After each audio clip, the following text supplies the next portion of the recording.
Hello guys, today we'll discuss about cardiac tamponade. Cardiac tamponade is nothing but there is a collection of fluid in the cardiac layers, especially in pericardial layer, right? So before going to discuss this cardiac tamponade, we'll talk about the layers of the heart. So there are mainly three layers in the heart, from the inner to lower: endocardium, myocardium, and pericardium. So pericardium, again there are the two layers, that is a viscous layer and a parietal layer. So there is a fluid between these two layers is called as a pericardial fluid. Okay, so let's will discuss what are the general characteristics of the pericardial layers. Okay, so pericardium is the membranous sac surrounding the heart. The pericardium consists of two layers, viscous layer and a parietal layer. There is a about 50 ml pericardial fluid in the pericardial cavity. So the normal function of the pericardium: maintain an optimal cardiac shape, reducing the friction between the beating heart and the adjacent structures, protecting the heart from the other diseases which are caused by the neighboring organs, inflammation, TB, cancer, etc., preventing the overfilling of the heart. Okay, these are the normal functions of the pericardium, right?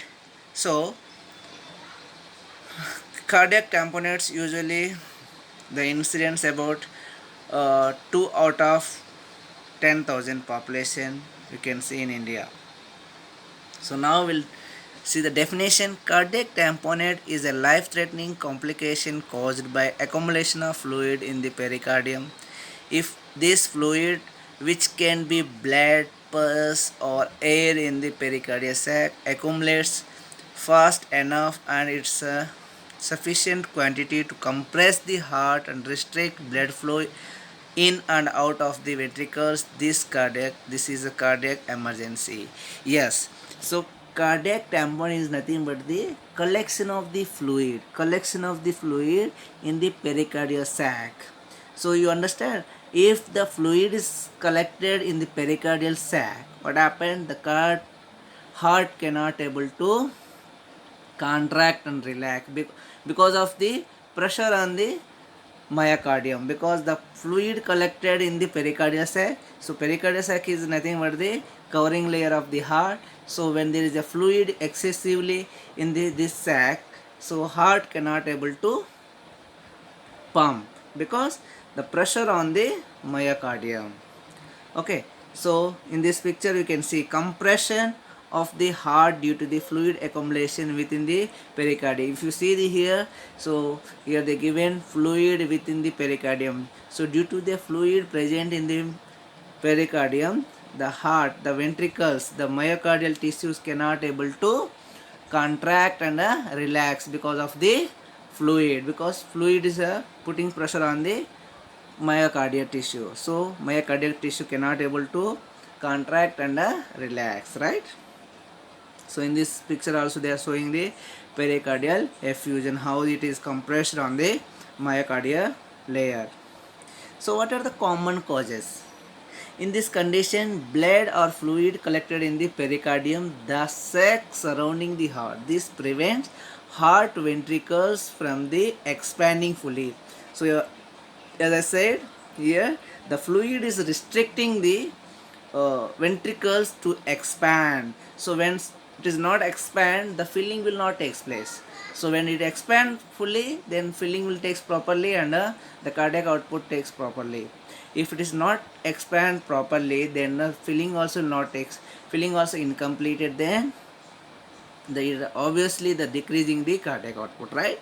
So the excess pressure from the fluid prevents the heart from the functioning normally. As a result, the body does not receive enough blood. Yes, the simple thing is that here pericardial sac normally having containing the 50 ml. So when there is a pathology, so there is a excessive more than 50 ml. So because of this, what happened? The space is occupied with the fluid. So when the space is occupied with fluid, then myocardial tissues or myocardial layer cannot able to expand properly. So the filling of the filling of the blood is not takes place properly, so that leads to abnormal functioning of the heart, means a reduce of the cardiac output. Okay, so what are the common causes? So first one is a dissecting aortic aneurysm. Dissecting aortic aneurysm is nothing but the, so aneurysm is the weakening of the blood wall or blood vessels, weakening of the blood vessels, and when there is a weakness, the outpouching of the blood vessel, means the blood vessel will get the enlarged. So because of that, what happened, the flow of the blood is reduced. So in this dissection aortic aneurysm means dissecting means one layer of the heart is cut and are ruptured, and the blood is accumulated in the middle layer of the blood vessels. So that will be slowly dropped into the pericardial layer, then leads to the uh, cardiac tamponades. Next one, end stage of lung cancer. So obviously lung is the neighboring organ of the heart. So when there is damage to the lung, so lung and heart is having the pulmonary circulation. When the lung cannot able to do the function, so whatever the fluid is there, that will be pushed back into the left atrium and left ventricle. So the fluid is slowly dropped into the pericardial layer, then leads to the cardiac tamponade. Next one is a heart attack, acute MI. So obviously, so when there is a inflammation in the myocardial tissues, so there is a accumulation of the fluid and blood circulation increase at the site of the injuries. So that all causes the dropping of the fluid into the pericardial tissues. Next one is any heart surgeries. So obviously when we cut the heart layers, so there is a accumulation of fluids, that fluid can drop or diffused into the pericardial sac, then leads to the cardiac tamponade. So next one is pericarditis. So when there is inflammation in the pericardial tissues itself, definitely there is infection, then leads to the swelling of the pericardial layer. So it's nothing but the collection of the fluid into the pericardial layer. Next one is a wound to the heart. So it may be any crush injuries or chest injuries or rib fractures. So that will be damage to the heart layer, then leads to the cardiac tamponade. So other possible causes like a heart tumors, if there is any tumors in the heart, definitely. So next one, hypothyroidism. So hypothyroidism nothing but the hormonal imbalance. Hormonal imbalance again leads to the metabolic disorders, then leads to the swelling and all. So kidney failure. So kidney is the main function is that purification of the blood. So when the purification is not takes place, then blood having the toxins. So when the toxins are there, so definitely there is a inflammation or damage to the pericardial tissues, then leads to the cardiac tamponade. Leukemia, placement of the central line. So placement of central lines means any artificial lines. So we are, whenever you are continuously giving the fluids, so that will be overloaded to the blood vessels and leads to cardiac tamponades. Next one is radiation therapy to the chest. When there is a lung cancer, so obviously the doctor is advised radiotherapy. So when the radiation therapy given, so we know that the one of the complication of radiotherapy is the burns. So when there is a giving the radiation to the chest layer, so definitely there is a damage to the heart layers also, that is a pericardial layer, that leads to the damage to the pericardial tissues and leads to the cardiac tamponade. So recent invasive heart procedures, then recent open heart surgeries. So systemic lupus erythematosus, it is also one of the immunological disorders. So next one is the pathophysiology. So due to the etiological factors, there is a acute pericardial effusion. Pericardial effusion means a collection of the fluid in the pericardial layer. So when there is a pericardial layer is accumulated with the fluid, so definitely there is a pressure on the pericardial cavity. So when there is a pressure on the pericardial cavity, so the filling of the ventricle will be decrease, that is a diastole is a decrease. So that obviously decreases the stroke volume. When the stroke volume decreases, obviously the blood volume is a blood pressure is decreased in our body, and the oxygen supply and the nutrients are everything is reduced to the body tissues, then leads to the uh, further damage. So sometimes in emergency conditions, if the brain is not receiving proper oxygen, so brain death will takes place, then sudden death also can be takes place in this condition, right? So what are the signs and symptoms can be seen in the cardiac tamponade? So first and foremost thing is that elevated venous pressure, because here the blood is pushed into the ventricle is not pumped, thus the blood is not pumped out. So because of that, what happened, the fluid is remain in the heart, that leads to the pushback of the blood into the vessels. So elevated venous pressure, then distension neck veins, because when the blood is pushed back to the atrium, right atrium, right ventricles, then the veins will get the distension. Next one, the Kussmaul signs, that is distant neck veins. So hypotension, tachycardia, then we can see the dyspnea because of the decreased oxygen supply and increased demanding of the oxygen, then leads to the dyspnea. Cyanosis of lips and nails. So due to the lack of the oxygen, definitely there is changes in the bluish coloration of the skin, you can see in the lips and nails.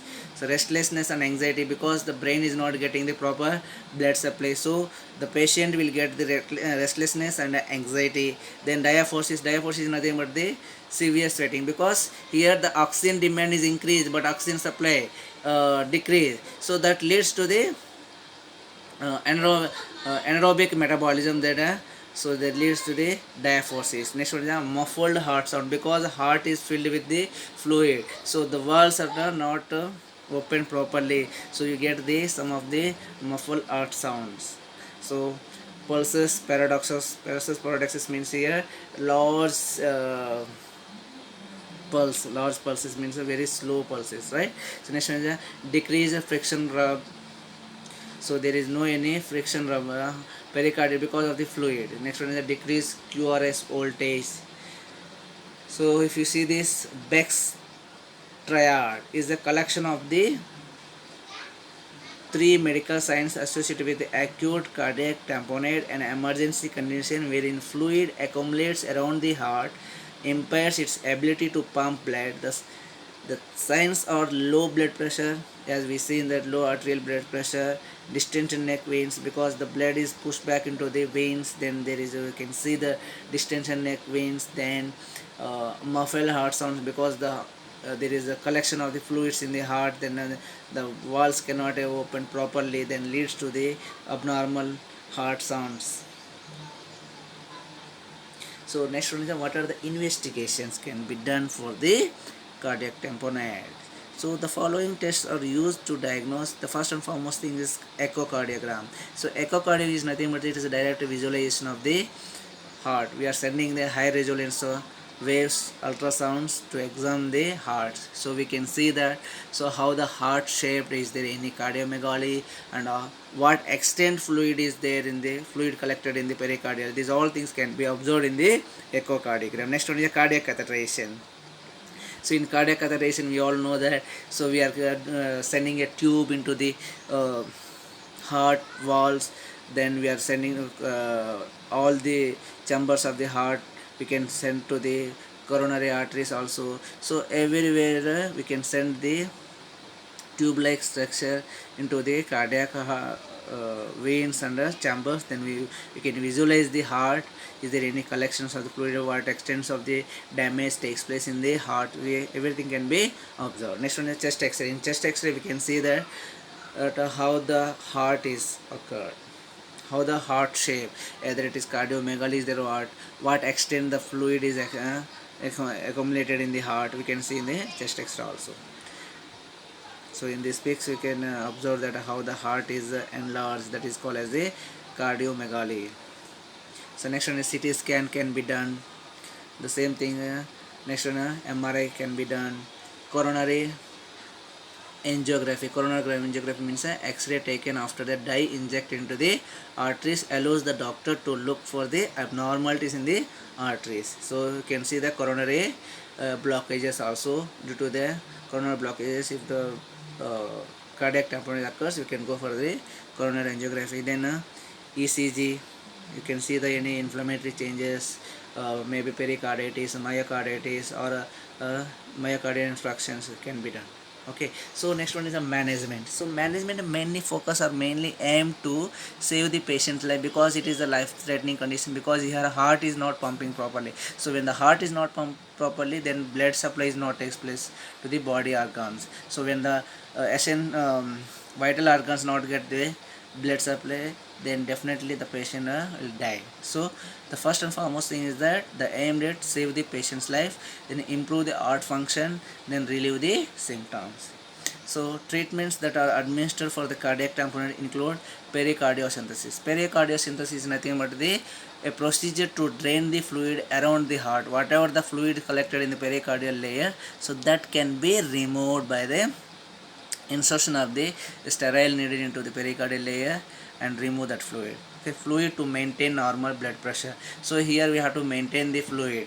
Okay, we should not reduce the fluid, we should not give the excessive, because already heart is congested here, right?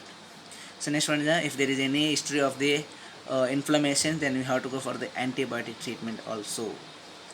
So this is the picture where we can see that how they are doing pericardiocentesis. So here the needle is there, so they are injected or inserted into the pericardial layer, and they are aspirating the pericardial fluid. So here they use the 16 to 18 gauge needle, right? So medication to help the increase blood pressure to normal level. Okay, so next one is a oxygen to reduce the workload on the heart, because heart when there is a demand increase oxygen, so definitely the heart has to be function more and more to give the supply. So when we give the supplementary oxygenation, so we can reduce the workload on the heart, right?